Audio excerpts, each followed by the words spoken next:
En la Ciudad de México, los inversionistas en vivienda podrían resultar afectados por la regulación del servicio de estancias. Así lo alertan los expertos. El Pleno de Congreso de la Ciudad de México aprobó el dictamen a la iniciativa para reformar la Ley de Turismo de la Ciudad de México, que busca regular el servicio de estancia ofertado a través de plataformas digitales, mejor conocido como Airbnb. La iniciativa consiste en adicionar un cuarto párrafo al artículo 61, en el que se establece un límite del 50% de ocupación máxima anual para las unidades de alojamiento inscritas en plataformas digitales. Esto es, solo podrán rentarse los inmuebles 6 meses al año. Lo que haría la regulación es que no permitiría que el 100% de los días de un año se ocupen en una vivienda de plataforma, lo que podría ser un daño muy grave para personas que compraron una propiedad pensando en ponerla en Airbnb.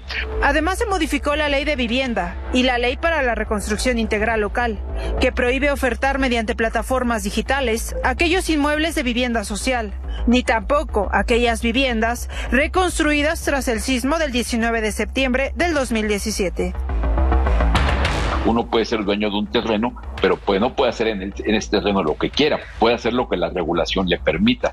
En este caso no había regulación de Airbnb, hay que meter una nueva regulación y cada quien podrá hacer lo que quiera con su propiedad dentro de los límites de lo que marca la regulación. De acuerdo con el especialista, la iniciativa afectaría económicamente a los arrendatarios que se dedican a ser inversionistas de vivienda. Además, el gobierno de la Ciudad de México tendría un reto en garantizar la demanda de vivienda desde las personas que ocupan para habitar, las personas que vienen de tránsito por trabajo y los que visitan la capital metropolitana.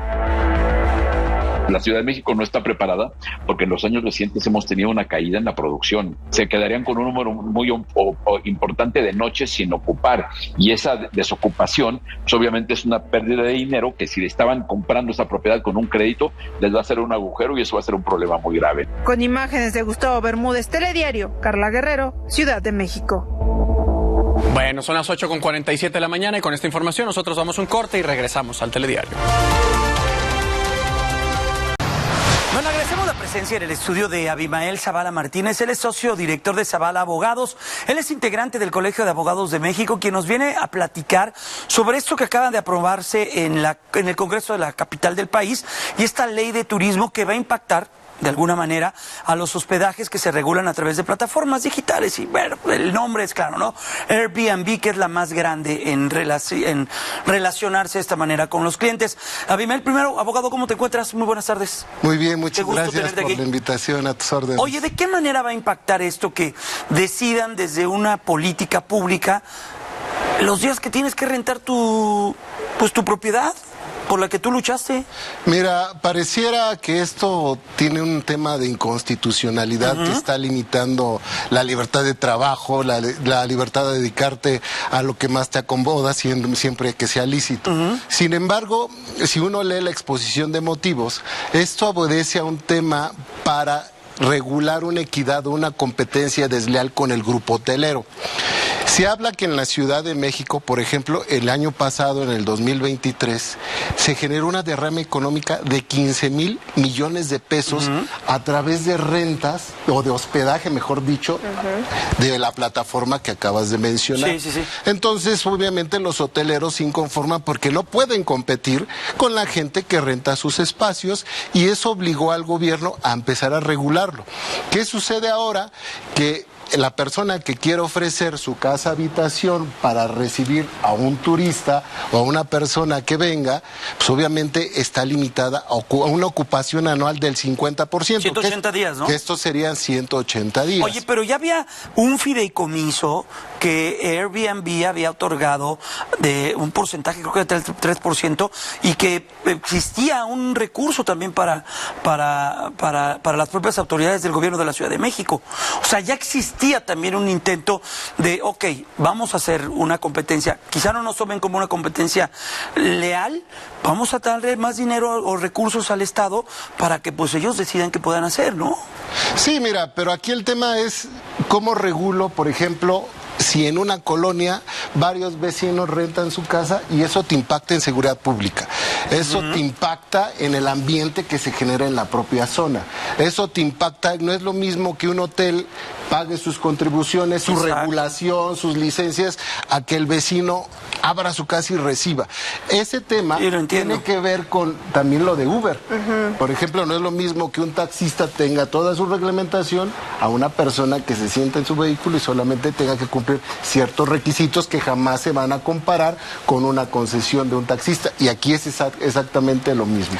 Ahora, licenciado Zavala, yo tengo una pregunta, porque para mí los que van a perder con esto son tanto los dueños de las viviendas que rentan como los usuarios que utilizamos este servicio de, por ejemplo, Airbnb o cualquier otro. Porque entonces, bueno, yo como dueña, yo tengo un departamento y entonces, como nada más lo puedo rentar la mitad del año, le voy a subir al doble la renta para que yo pues salga a tablas, ¿no? Entonces va a subir tanto la renta o sea, rentar una noche en uno de estos departamentos, como también puede que empiece a subir entonces, ya como estamos a mano, pues ya también, entonces los hoteles, pues entonces yo también le voy a subir, y entonces va a ser un cuento de nunca acabar. ¿Y quiénes vamos a ser los más afectados? Pues nosotros, los que utilizamos este servicio, y pues los que lo rentan tal vez en un principio, después a lo mejor ya no, o después sí, porque van a decir, bueno, pues si me sale igual irme a un hotel que irme a un Airbnb, pues me voy a un hotel que me hacen la limpieza, etcétera, etcétera. Entonces, pues nosotros vamos a salir perjudicados y a lo mejor los empresarios, los dueños de los hoteles, pues a lo mejor van a salir ganando. Sí, puede darse el caso, pero mira, quiero aclarar algo. No, si se limita el 50% de ocupación anual, que estamos hablando de 180 días, la ley o la reforma establece que sí puedes seguir dando hospedaje, pero ya no te vas a regular con la ley de turismo, te vas a regular con la ley de establecimientos mercantiles. ¿Qué va a suceder? Que obviamente tienes que cumplir con mayores requisitos que establece la ley de turismo, pero no es una limitante que esté prohibido solamente rentar el 50% de ocupación anual. Lo puedes seguir haciendo siempre y cuando ahora se sujete a la ley de establecimientos mercantiles. Lo que es claro es que el mundo no hemos sabido, ¿no? Vaya, se ha intentado hacer en Nueva York, se ha intentado hacer en las grandes ciudades con plataformas para hospedaje, con plataformas o desarrolladores tecnológicos de movilidad, y no le encontramos la cuadratura al círculo, ¿verdad? Nos cuesta trabajo todavía a nivel impositivo, a nivel de reglamentación, cómo sumarnos a las economías digitales. Sí, hay un tema también muy importante. Por ejemplo, todas estas personas que dan hospedaje a turistas, pues no contribuyen con el impuesto de hospedaje. Y por ejemplo, hoteles sí. Entonces también trae una vertiente de mayor recaudación.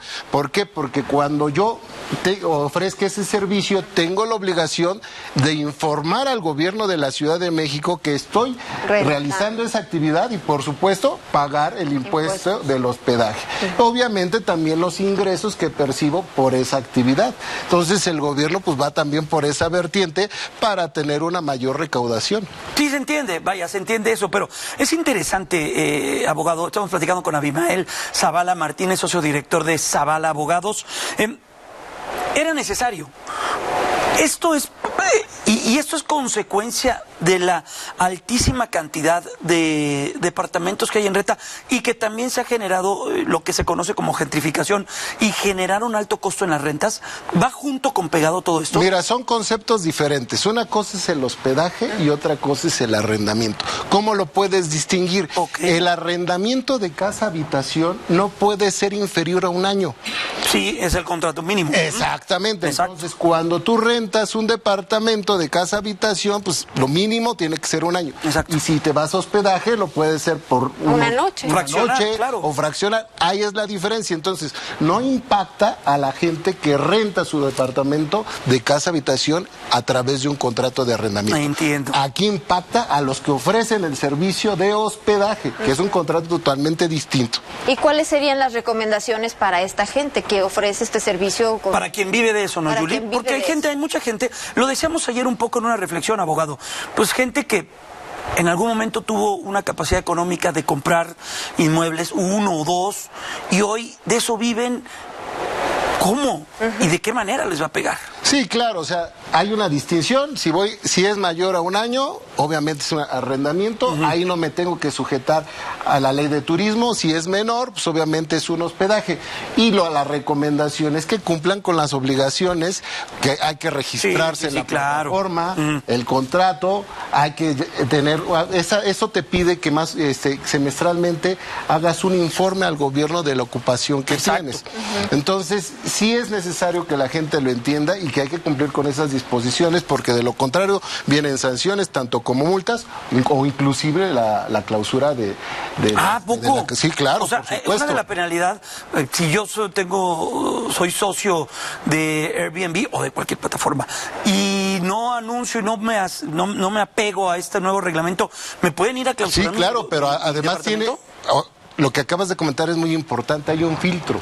Para que tú puedas publicitarte en Airbnb, Airbnb tiene la obligación de pedirte tu registro. Claro. Y entonces, si no tienes el registro, dice, sabes que no te publicito. Entonces trae un candado también para las empresas que a través de plataformas digitales hacen esa publicación. Nosotros estemos más seguros cuando vayamos a rentar. Claro, y eso, digo, tiene sus consecuencias positivas y negativas, pero yo creo que al final de cuentas es algo bueno.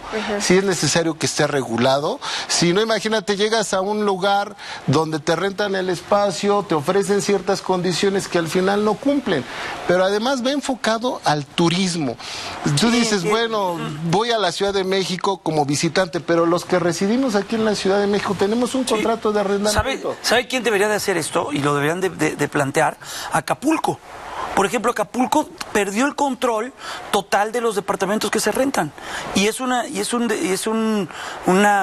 competencia desleal para los turisteros, para quienes invierten, pagan impuestos, pagan una nómina, pagan luz, teléfono, agua, IMSS. Para todos sus empleados en los hoteles, cuando tú vas 3 días en un fin de semana con una renta de una plataforma. Si no hay un registro, no existe orden, yo creo que sería un buen momento. Sí, es un tema también de regulación. Si tú no hay una normatividad, hasta genera una mala imagen del lugar donde van a visitarlo, ¿no? No vayas a la Ciudad de México, te sientes como defraudado, oye, la persona que me recibió no cumplió con la expectativa. Entonces, yo creo que es algo bueno, siempre la regulación es correcta, entonces yo le veo completamente un sentido positivo. Yo tenía mis asegúnes, pero el abogado Abimael Zavala ya me convenció. ¿A ti? Sí, también la verdad es que no hay nada mejor para la tranquilidad de los usuarios y también de los que prestan este servicio, de pues estar regulados, ¿no? Claro, todo y que no se sientan que pierden algo, porque no tiene nada que ver con el arrendamiento. Los residentes en la Ciudad de México, la propiedad privada. Exactamente, entonces hay que entenderlo para que no se sientan agredidos o invadidos, o que se está violando su derecho a la propiedad privada o a dedicarse a la industria o comercio que mejor les acomode. Pues abogado Abimael Zavala Martínez, socio director de Zavala Abogados, gracias, ¿eh? Un placer. Qué gusto platicar con usted. Un placer. Buenas ya nos convenció. Gracias. Así andan sus litigios, imagínense. Bueno, vamos a la pausa, regresamos.